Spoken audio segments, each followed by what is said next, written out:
अभी फ्रांस के सदर एमेनुअल मैक्रोन जो हैं उन्होंने प्राइम मिनिस्टर मोदी को इस साल बैस्टाइल डे पे बुलाया है, जो कि नॉर्मली फ्रांस का नेशनल डे।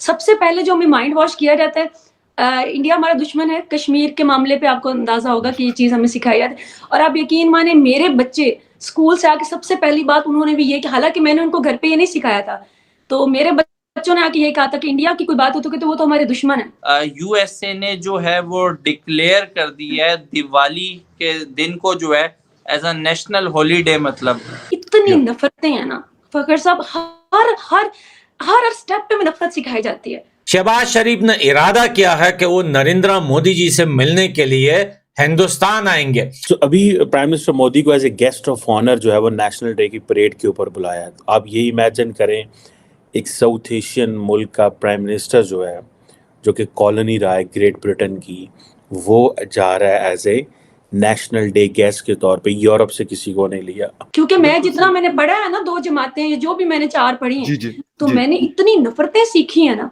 इतनी मैंने जहालत सीखी है कि आपकी सोच है। मैंने जो सीखा है, मैंने गैर निसाबी किताबों से सीखा है। मैंने आप यकीन करें, वो वक्त दूर नहीं। आज तो आपने सिर्फ कल्चर और ट्रेडिशन देखा है ना वहाँ की एक फेस्टिवल की हॉलिडे देखी है ना, वो दिन दूर नहीं जब इंडिया का सिक्का चलेगा डॉलर की जगह। इनको पता है कि न कश्मीर इनका था न इनका है, पाकिस्तान तक इनको बीक में मिला है, पर ये कश्मीर को लेके क्या बात करेंगे नरेंद्र मोदी जी से। और ये जो इनविटेशन है, इसको आप ये ज़हन में रखिएगा, ये बहुत बहुत बहुत इम्पोर्टेंट इनविटेशन है। ये आप समझ लें कि इंडिया को उन्होंने उठा के तो वो यूरोप के दिल में ला। दोस्तों, भारत के वज़ीर-ए-आज़म नरेंद्र मोदी ने बेसिकली काफ़ी ग्लोबल लीडर्स को अपने नेशनल जो रिपब्लिक डे है उस पे बुलाते हैं। आई थिंक 26 जनवरी को जो सेलिब्रेट करते हैं। तो अभी फ्रांस के सदर एमेनुअल मैक्रोन जो हैं उन्होंने प्राइम मिनिस्टर मोदी को इस साल बैस्टाइल डे पे बुलाया है, जो कि नॉर्मली फ्रांस का नेशनल डे जो होता है, जो हर साल 14 जुलाई को मनाया जाता है। मुझे एक दफ़ा इत्तेफाक हुआ, I was in Paris on 14 July I think 2019 में, तो मैंने वो देखा जो इनका नेशनल डे है। ये जितना भी शांज़ेलीज़े का एरिया है या जहाँ पे आईफिल टावर है, ये सारे एरिया को वो खाली करा लेते हैं और बड़ा ज़बरदस्त किस्म की मिलिट्री परेड और बहुत कुछ होता है वहाँ पे। एक प्रॉपर ज़ाहिर बात है इसकी हिस्ट्री है, लेकिन मैं इसको ज़ाहिर बात है इंडिया फ्रांस ताल्लुकात के हवाले से देख रहा हूँ। और क्यों प्राइम मिनिस्टर मोदी को बुलाया गया है, एक तो मैं समझता हूँ इस बात को कि भारत के वज़ीर-ए-आज़म ने एक जिसे कहते हैं ना ट्रेंड डालना है, ट्रेंड भी डाला है। मॉडर्न ये जो इरा चल रहा है अभी पिछले 10 सालों में कि बहुत सारे ग्लोबल लीडर्स को रिपब्लिक डे पे बुलाओ, उनको प्रोटोकॉल दो, रिस्पेक्ट दो। अभी इन्होंने प्रेसिडेंट सीसी को बुलाया हुआ था इजिप्ट के। सो अभी प्राइम मिनिस्टर मोदी को as a guest of honour जो है वो नेशनल डे की परेड के ऊपर बुलाया है। आप ये इमेजिन करें, एक साउथ एशियन मुल्क का प्राइम मिनिस्टर जो है, जो कि कॉलोनी रहा है ग्रेट ब्रिटेन की, वो जा रहा है as a national day guest के तौर पे। यूरोप से किसी को नहीं लिया, अमेरिका से नहीं बुलाया, ऑस्ट्रेलिया से नहीं बुलाया। इसका मतलब ये है कि बेसिकली ये बिज़नेस और जो मिलिट्री रिलेशंस हैं दोनों मुल्कों के, वो एक पीक पे चल रहे हैं दोनों मुल्कों के। और इसको 2 ही एंगल से देखा जा सकता है कि जी बिज़नेस बहुत तेज़ी से इन दोनों मुल्कों का जा रहा आगे माज़रत चाहता हूँ, और मिलिट्री बायलैटरल ताल्लुकात जो हैं वो जो है वो बड़ा इम्पॉर्टेंट है। इंडिया आपको पता है दुनिया का मोस्ट पॉपुलेटेड कंट्री है, देन फिर G20 की मेंबरशिप भी है, अभी खैर चलें SCO की भी है, लेकिन वो ऑब्वियसली फ्रेंच को अच्छी नहीं लगी। लेकिन यह है कि ये जो उस वक़्त कि ये एक जो फ्रेंच रेवोल्यूशन की एक 1798 की जो प्रॉपर एक जिसे कहते हैं ना उसकी एक रेयर ये कहता है ये प्रिविलेज है, ठीक है, कि इंडिया जो कि फ्रांस का बहुत क्लोजेस्ट अलाय है। क्या पाकिस्तान इस वक्त यूरोप में ऐसा कोई अलाय रखता है? नहीं। यूएसए ने जो है वो डिक्लेयर कर दी है दिवाली के दिन को जो है एज अ नेशनल हॉलीडे। मतलब और देखा जाए तो पहले भी मतलब इस तरह की खबरें मतलब आ रही थी कि जो ईद वगैरह के त्यौहार वगैरह होते थे तो वहाँ पर जो सेलिब्रेशन है वो मतलब माइनॉरिटीज़ वगैरह को या मुस्लिम्स जो है वो हॉलीडेज़ वगैरह ले लेते थे। लेकिन अब दिवाली के मौके पे पूरे यूएसए में जो है नेशनल हॉलीडे होगी। आपके ख़्याल में कितनी बड़ी न्यूज़ है ये और कितना इसका इम्पैक्ट होगा?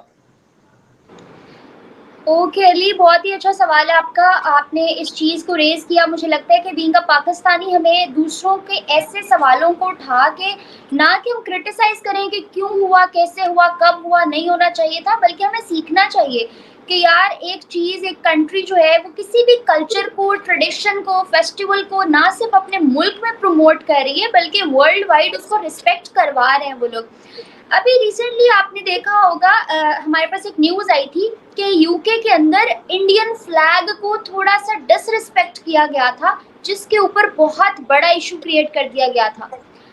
तो इस तरह की इतनी सी चीज़ पे पूरा हिंदुस्तान चीख उठा था। हर बंदा एक एक अलग अलग बयान देने को तैयार था। हर बंदा जो है उन लोगों को बुरा भला कह रहा था। इवन वहाँ के जो सिटीजन्स थे वो भी इस चीज़ के अगेंस्ट खड़े हो गए थे कि हम लोग बेशक यहाँ रहते हैं बट हिंदुस्तान हमारा दिल है और हम इसके साथ खड़े होंगे।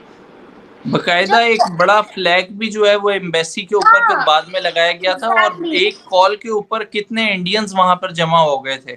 वहाँ पे जमा हो गए थे और एम्बेसी के ऊपर इतना बड़ा फ्लैग लहराया गया और जिस बंदे ने जो है फ्लैग को नीचे उतारने की कोशिश की उसको फौरन एक इंडियन ने जाके पकड़ लिया उसका हाथ, और जो वो सारा एक्ट हमारे सामने आया, I think that was superb, amazing. वो देख के कहीं से आपको ऐसा लगा कि इंडियंस कहीं जाके अपनी नेशनैलिटी भूल जाते हैं, आपको कहीं जाके लगा कि वो अपना कल्चर छोड़ जाते हैं पीछे, वो अपने अंदर की एक एक चीज को साथ लेकर जाते हैं और वहां जाके उनकी नहीं सीखते, अपनी सिखाते हैं, जो कि बहुत पॉजिटिव चीज है। और अभी ये जो आपने स्टेप मुझे बताया है कि यूएसए ने लिया है कि उन्होंने स्टेट हॉलीडे कंसीडर किया है इसको, तो आई थिंक कि बहुत बहुत बड़ी अचीवमेंट है हिंदुस्तान की।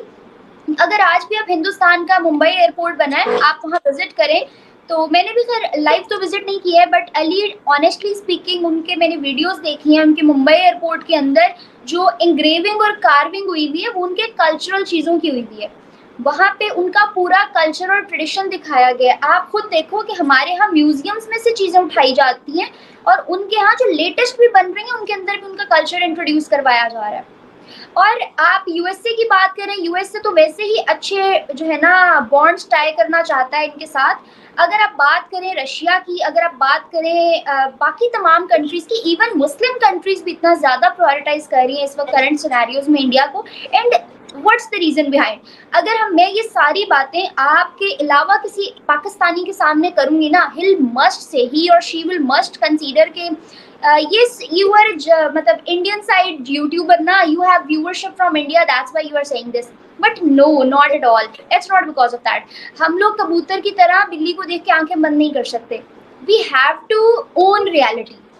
हम अपनी गलतियां ओन नहीं कर रहे, यही हमारी सबसे बड़ी गलती है। एटलीस्ट हम किसी की बढ़ती हुई चीज़ को, किसी की जो है ना डेवलपमेंट को, किसी की इम्प्रूवमेंट को तो पॉजिटिव कंसीडर कर सकते हैं। और अभी जो आपने स्टेप बताया कि यूएसए ने लिया है, स्टेट हॉलीडे कंसीडर किया उसको, तो आप देखें कि हमारे यहाँ इतने फेस्टिवल्स होते हैं, हमारे यहाँ इतना कल्चर चलता है, को कभी मुझे बताएं यहाँ पे ऐसा हुआ है? हमारा रमज़ान चल रहा था, कर्फ्यू वाली सिचुएशन थी, कहीं आप बैठ के खा नहीं सकते थे, पुलिस आ जाती थी।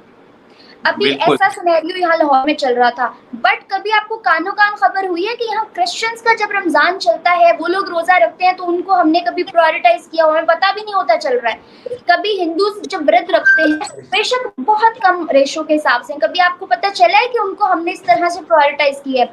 बट ऑनेस्टली स्पीकिंग अभी रिसेंटली रमजान गुजरा है, मैंने न जाने कितने कश्मीरियों से इंटरव्यू किया, कितने इंडियन से इंटरव्यू किया।